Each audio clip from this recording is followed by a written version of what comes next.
September 1944, Peleliu Island. A Japanese soldier clutched a grenade in a cave, begging American Marines to kill him, because in his world, capture meant a fate worse than death. But when they saved his life instead, fed him ice cream, and paid him for labor, his entire reality shattered in ways no battle ever could. What did these men discover about America that was so shocking? It made them question everything they'd been willing to die for. September 1944. The island of Peleliu burns under a sun that feels like anger itself. Corporal Tanaka lies in a cave so dark he cannot see his own hands. His leg throbs with a pain that makes him want to scream, but he stays silent. Outside, American voices shout words he does not understand. Inside, he waits to die. He is 23 years old. Before the war, he worked in his father's rice shop in Osaka. He remembers the smell of new rice, the way his mother would pack his lunch with pickled plums. That life feels like a dream from someone else's memory. Now, he is a soldier of the Imperial Japanese Army, and his duty is clear: death before dishonor. Never surrender. These words have been drilled into his mind since basic training 2 years ago. His unit arrived on Peleliu 6 weeks ago. There were 42 men. Now Tanaka does not know how many are left. Maybe 5, maybe none. The Americans came with so many ships the ocean disappeared under steel. They came with planes that turned the sky black. They came with tanks that crushed coral rock like it was paper. The Japanese commanders promised victory. They promised reinforcements. They promised the emperor would protect them. None of these promises came true. For 6 days, Tanaka has eaten nothing. His canteen ran dry 3 days ago. The cave smells like death because 2 of his friends are rotting in the back corner. He cannot move them. His leg is shattered below the knee, probably from shrapnel, though he cannot remember the exact moment it happened. Everything is pain and heat and the taste of metal in his mouth. He holds a grenade in his right hand. It is his last one. The pin is already pulled. All he has to do is let go. He has thought about this for hours. His sergeant told him what Americans do to prisoners. They torture them. They cut off fingers one by one. They laugh while you scream. They take photographs of your shame. Then they kill you slowly. Better to die here, fast, in the darkness.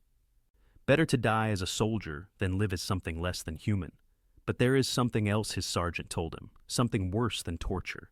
If you surrender, you are erased. Your name is removed from your family registry. Your parents will receive a notice that you died honorably in battle. They will hold a funeral. They will burn incense. They will pray for your spirit. And all of it will be a lie, because you will be alive somewhere, bringing shame to everyone who shares your blood. Your brothers will not be able to marry. Your sisters will be rejected. Your parents will have to move away, change their names, pretend you never existed. Tanaka thinks about his mother. She is small and kind, and she always saved the best rice for him, even when the family was hungry. What will she do when the notice comes? Will she cry? Will she hate him for dying? Will she hate him more if she ever learns he did not die, that he surrendered like a coward? The American voices are closer now. Boots scrape on rock. A flashlight beam cuts through the cave entrance like a sword. Tanaka squeezes the grenade tighter. His hand is shaking. He tries to remember prayers, but his mind is empty except for fear and shame, and a thirst so bad, his tongue feels like leather. A voice shouts in Japanese. The accent is terrible, but Tanaka understands the words. Come out. We will not hurt you. You need doctor. It must be a trick. Americans do not speak Japanese. Americans do not offer help. This is how they lure you out so they can shoot you in the light where everyone can see your disgrace. Tanaka closes his eyes. He thinks about cherry blossoms in spring. He thinks about the way his father laughed. He thinks about a girl named Keiko who smiled at him once before he left for war. He tries to let go of the grenade. His fingers will not open. He tries again. Nothing happens. His body will not obey. Some part of him, some deep animal part that does not care about honor or duty or the emperor, refuses to die. He hates this part of himself. He weeps with frustration and shame. Then hands grab him. He screams. The grenade falls from his grip and rolls away into the dark. It does not explode. Maybe the fuse was broken. Maybe the gods decided he does not deserve even the dignity of choosing his own death. American soldiers drag him toward the light. He begs them in Japanese to kill him. He does not know if they understand. They ignore him either way. Outside, the sun blinds him. He cannot see faces, only shapes. Someone cuts his uniform away from his leg. The pain makes him vomit. Hands hold his head so he does not choke. A canteen touches his lips. Water. Real water, cool and clean. He drinks and vomits again. Someone wipes his face with cloth that smells like soap. They put him on a stretcher. They carry him past dead bodies, Japanese and American mixed together in the coral dust. They carry him to a boat. They carry him away from Peleliu, away from the caves and the death and the war. And with every step, Tanaka feels himself falling into a shame deeper than the ocean, because he is alive when he should be dead, and nothing in his 23 years has prepared him for what that means. The ship takes 3 days to reach Hawaii. Tanaka spends most of this time below deck in a space that smells like medicine and sweat. American medics change his bandages twice a day. They give him pills that make the pain soft and distant. They bring him soup, then soft bread, then real food. Each time they are gentle. Each time Tanaka expects the gentleness to end and the torture to begin. It never does. On the 4th day, they move him to a camp. The truck ride shows him things that make no sense. Roads so smooth they look like black glass.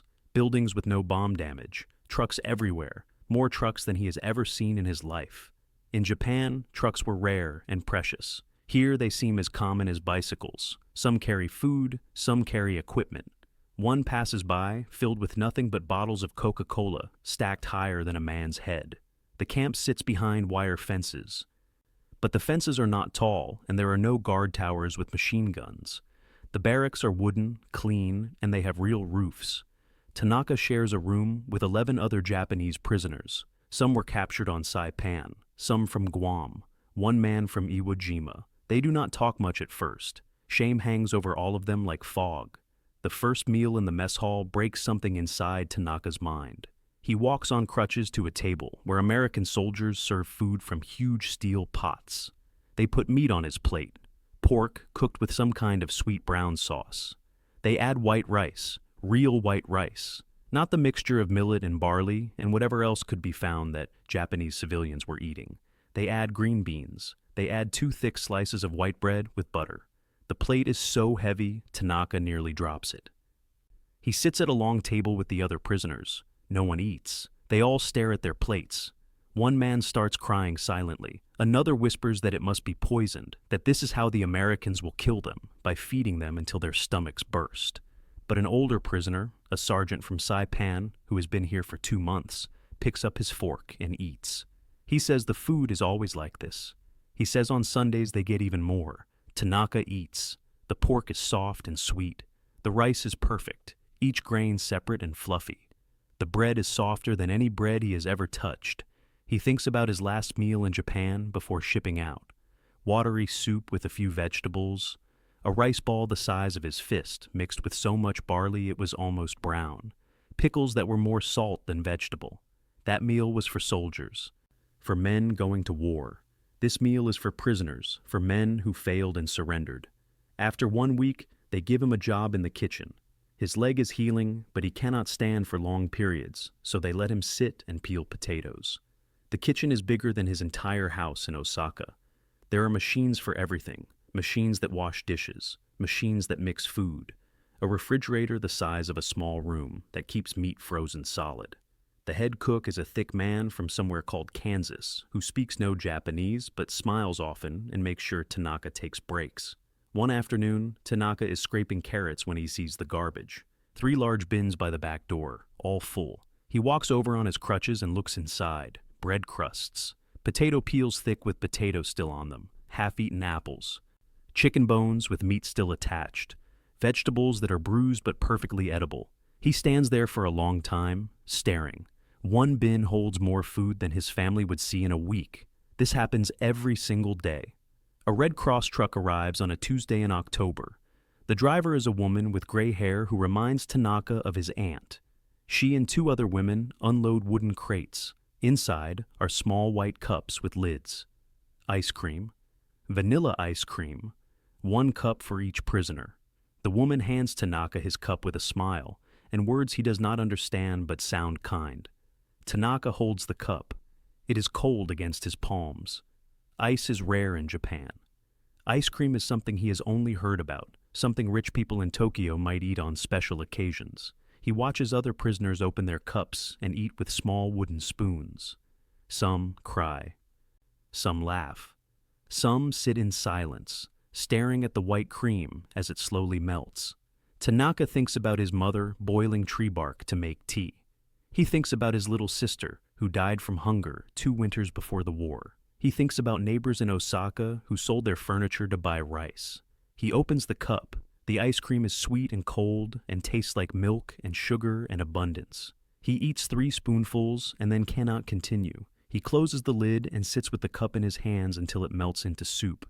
That night, he writes in a journal he has made from scraps of paper. A guard gave him a pencil stub when he asked. He writes in tiny characters to save space. He writes that he does not understand this place. He writes that everything he was taught is backwards. He writes that Americans waste more than Japanese save. He writes that he is a prisoner who eats better than officers, who sleeps on a real mattress, who has not been beaten once. He writes one more sentence before hiding the journal under his mattress. The sentence says, "They treat us better than our own officers treated us." He stares at these words for a long time before he can bring himself to sleep. December comes to Hawaii with warm rain instead of snow. Tanaka has been a prisoner for 3 months. His leg is healed enough that he can walk without crutches, though he still limps. He works in the kitchen every morning and attends English classes in the afternoon. A teacher named Mrs. Patterson teaches them words like hello and thank you and please. She is patient when they make mistakes. She brings cookies sometimes, small round ones with chocolate chips. The camp administrator announces that there will be a Christmas celebration. Tanaka does not know what Christmas is. The Saipan sergeant explains that it is an American holiday about a god being born. There will be special food and music. All prisoners are invited.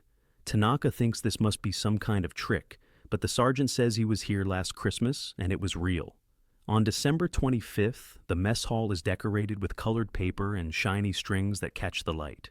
There are small trees with bright ornaments. The tables are covered with white cloths. Tanaka has never seen the mess hall look like this. It looks like a place where important people would eat, not prisoners. The food comes in waves. First turkey, huge birds roasted until the skin is golden brown. Then ham, glazed with something sweet that makes the meat shine. Mashed potatoes with gravy. Sweet potatoes with melted sugar on top. Corn, green beans with small pieces of bacon. Rolls so soft they pull apart like clouds. And then desserts. Pies with apples and cherries and cream. Cakes with thick frosting, cookies in shapes of stars and trees. Tanaka sits at a table with 5 other prisoners. None of them speak. They fill their plates because the Americans keep bringing more food, keep smiling and nodding and gesturing for them to eat. A chaplain stands at the front of the room and speaks. A Japanese-American soldier translates. The chaplain talks about peace. He talks about goodwill toward all men. He talks about hope for a better world. His voice is serious but kind. A woman from the Red Cross, older with white hair and soft eyes, stops at Tanaka's table. She looks at his plate and sees he has not taken any pie. She goes back to the serving table and returns with a large slice of apple pie. She places it carefully on his plate. She pats his shoulder. She says something in English that he does not understand, but her smile is the same smile his mother would give him when she snuck him extra food as a child. Something breaks inside Tanaka's chest. He stands quickly, almost knocking over his chair. He mumbles an excuse that no one understands and limps toward the bathroom. Inside, he locks himself in a stall and sits on the closed toilet. He puts his face in his hands and weeps. The sobs come from somewhere deep, somewhere he did not know existed. He cries for 10 minutes, maybe 15, until his throat hurts and his eyes burn. He remembers the propaganda posters in training camp. Americans with fangs and claws, Americans bayoneting babies, Americans laughing while Japanese soldiers burned. He remembers his sergeant screaming that Americans were demons, were animals, were less than human. He remembers being told that capture meant torture and death. He looks at his hands. They are not burned. His fingers are all attached. His stomach is full of turkey and ham and pie. There are no chains on his wrists. No one has beaten him. No one has screamed at him. No one has even been cruel to him. The worst thing that has happened since his capture is boredom. The realization comes like cold water. His own country taught him to die rather than experience this. His own officers would have shot him for surrendering. His own emperor had declared him legally dead, erased from existence for the crime of wanting to live. Meanwhile, his enemies feed him like a guest. They heal his wounds. They teach him their language. They pay him in scrip so he can buy soap and cigarettes from the camp store. Over the next weeks, the understanding deepens. He works on a farm detail, picking vegetables. The American supervisor, an old man with sun-dark skin, shows him the right way to harvest lettuce. When Tanaka works quickly and well, the man claps him on the back and says, "Good job." At lunch, the man shares his sandwich. It is a small thing, this sandwich, but it contains more trust than Tanaka ever received from his own commanders. Mail arrives in January, a letter from his mother, forwarded through the Red Cross. She thinks he is dead. She describes his funeral. She says his younger brother died in Manila. She says food is very scarce. She says she prays for his spirit every day. Tanaka holds the letter and understands that he is a ghost. In Japan, he does not exist. Only here, among his enemies, is he still a person with a name and a future. A Nisei interpreter, a Japanese-American soldier named Kenji, sometimes talks with the prisoners. One day he asks Tanaka what he will do after the war. The question is strange. Tanaka has not thought about after. After seemed impossible, a dream that could never be real. But Kenji asks it like it is certain. Like, of course there will be an after. Like, of course Tanaka will live to see it. That night, Tanaka writes in his journal. His handwriting is small and careful. He writes that he came here prepared to die with honor. Instead, he lived with shame and discovered that honor was never his to lose. He writes that he was taught America was weak, that kindness was weakness, that mercy was foolishness. He writes that a nation that feeds its enemies and heals them and pays them and asks them about their future is not weak. He writes that this is a different kind of strength, one that has no name in Japanese, one that makes him question everything he thought he knew about power and dignity and what it means to be human. The ship that takes Tanaka home leaves San Francisco in April 1946. He stands on deck with 200 other Japanese prisoners, all of them silent as the Golden Gate Bridge passes overhead. Each man carries a small bag with his belongings. Tanaka's bag contains 3 cans of Spam from his release rations, an English-Japanese dictionary the camp teacher gave him, a bar of soap, and a photograph. In the photograph, he stands between 2 American guards, all 3 men smiling. One guard has his arm around Tanaka's shoulders like they are friends. Tanaka looks at this photograph every day and still cannot fully believe it is real. The journey takes 2 weeks. The men sleep in bunks below deck and eat twice a day. The food is simple but sufficient. Some men talk about what they will find at home. Most stay quiet. Tanaka thinks about his mother's letter, the one that described his funeral. He wonders if she will faint when she sees him. He wonders if she will be happy or angry or ashamed. He wonders if his house still stands or if it was burned by American bombs. He wonders if there will be anything to come home to at all. The ship arrives in Yokohama on a gray morning. The harbor is full of broken ships and twisted metal. Buildings along the waterfront are collapsed or burned. The city looks like something stepped on it and ground it into the earth. The prisoners file down the gangway onto Japanese soil. Some men kneel and touch the ground. Some cry. Tanaka just stands and stares at the ruins. Processing takes 3 days in a camp near the harbor. They are given new clothes, thin and rough, but clean. They are given papers that say they are no longer prisoners, that they are citizens again. A tired official tells them the war is over. Japan has surrendered. The emperor has spoken on the radio, telling everyone to endure the unendurable. The official's voice is flat, empty of feeling. He processes men like Tanaka all day, every day, ghosts returning from death. Tanaka takes a train toward Osaka. The train is crowded with people who look hollow, like they are made of paper. Everyone is thin. Everyone's clothes are patched and worn. The train passes through miles of nothing, just flat ash where cities used to be. He sees children begging at stations. He sees old women pulling carts because there are no horses left. He sees fields that should be green with crops, but are empty and wild. Osaka is worse than he imagined. Whole neighborhoods are gone, just cleared spaces with a few stone foundations left behind. His street, the street where he grew up, where his father's rice shop stood, is rubble. He walks slowly, trying to match the ruins to his memories. There, that pile of bricks. That might have been the corner store. There, that broken wall. That might have been the school. Nothing is certain. Everything is gone.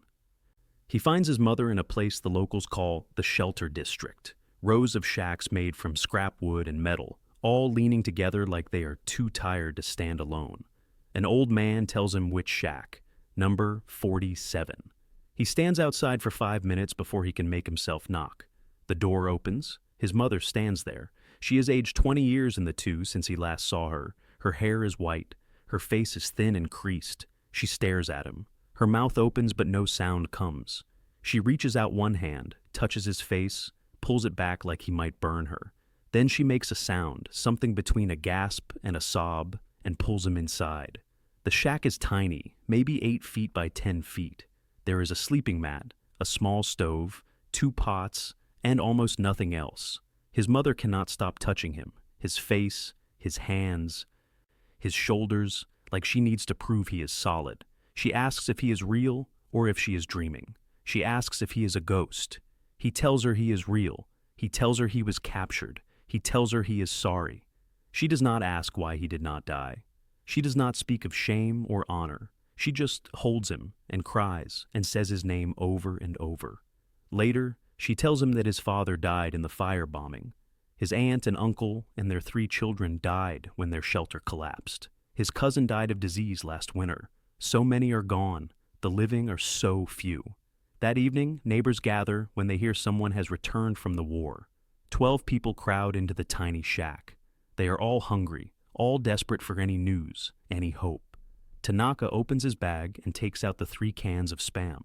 He uses his pocket knife to open the first can. The smell of meat fills the shack. People lean forward. His mother cuts the pink block into small pieces, trying to make it go further. Everyone gets a piece the size of their thumb. They eat in silence. One woman starts crying. A man says it is the first meat he has had in 8 months. A child, maybe 6 years old, asks if this is what food tastes like in heaven. Tanaka's mother asks where the meat came from. He tells her it was prisoner food in America. He tells her this was normal, that they ate like this every day, that sometimes they had even more. The room goes completely silent. Someone whispers that they were told America was starving. Someone else says they were told America was destroyed. An old man says they were told many things. No one asks what else was a lie. They do not need to ask.